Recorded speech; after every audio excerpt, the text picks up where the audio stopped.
আসসালামু আলাইকুম সবাইকে। কি অবস্থা সবার? আশা করছি আপনারা সবাই ভালো আছেন। আলহামদুলিল্লাহ আমরাও ভালো আছি। ভিডিওটা অনেক দিন আগেই করা ছিল, ব্যস্ততার কারণে এডিট করা হয়নি। আর আপনাদের ইন্টারনেট ছাড়া 2-3 দিন কিভাবে কাটালেন সেটা অবশ্যই কমেন্টে জানাবেন। ওই দিন বাসায় গেস্ট এসেছিল, তাও আবার আমার ছোট বোনের শ্বশুরবাড়ি থেকে। আমার ছোট বোনের কিন্তু বেবি হবে, তাই জন্য ওর পুরো ফ্যামিলিকে ইনভাইট করেছি। আমাদের বাসায় দাওয়াত ছিল। আর সবাই বাবুর জন্য দোয়া করবেন, বাবু যেন সুস্থ স্বাভাবিকভাবে পৃথিবীতে আসতে পারে। এটা ছিল এর পরের দিনের ভিডিও। ওই দিন অনেক বৃষ্টি হচ্ছিল, আর বৃষ্টির দিনে তো আমার চা খেতেই হবে। আমি জানি প্রতিটা মেয়ে বৃষ্টি খুবই পছন্দ করে।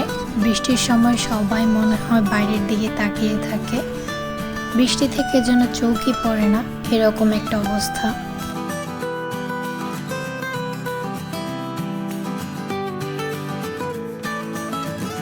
এরপর রুমে এসে দেখি আমার পাখিটা আপন মনে খেলছিল। আমি পাশ দিয়ে লুকিয়ে একটু ভিডিও করে নিয়েছি। ও যখন ফোন হাতে দেখে তখন সারাক্ষণই কার্টুন দেখতে চায়, তাই আমি লুকিয়ে লুকিয়ে ভিডিও করছিলাম। আর সবাই আমার পাখিটার জন্য অবশ্যই কমেন্টে মাশাআল্লাহ বলে যাবেন।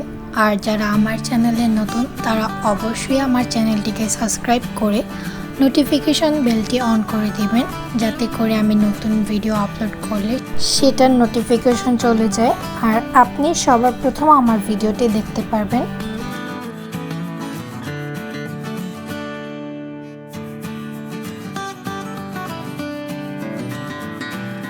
আলমারি গুছাতে গিয়ে চোখে পড়লো এই নুপুরগুলো। এই নুপুরগুলো যখন বাবুকে বাবুর মামা দিয়েছিল তখন ওর পা থেকে এই নুপুরগুলো পড়ে যাচ্ছিল, আর এখন যখন পরিয়েছি একদম পারফেক্টলি বসেছে। আমি হয়তো ভেবেছিলাম আরও পরেও পড়তে পারবে, তারপর পরিয়ে দেখি যে না, এখনই সঠিক সময়। এখন না পড়ালে পরে আবার ছোট হয়ে যাবে।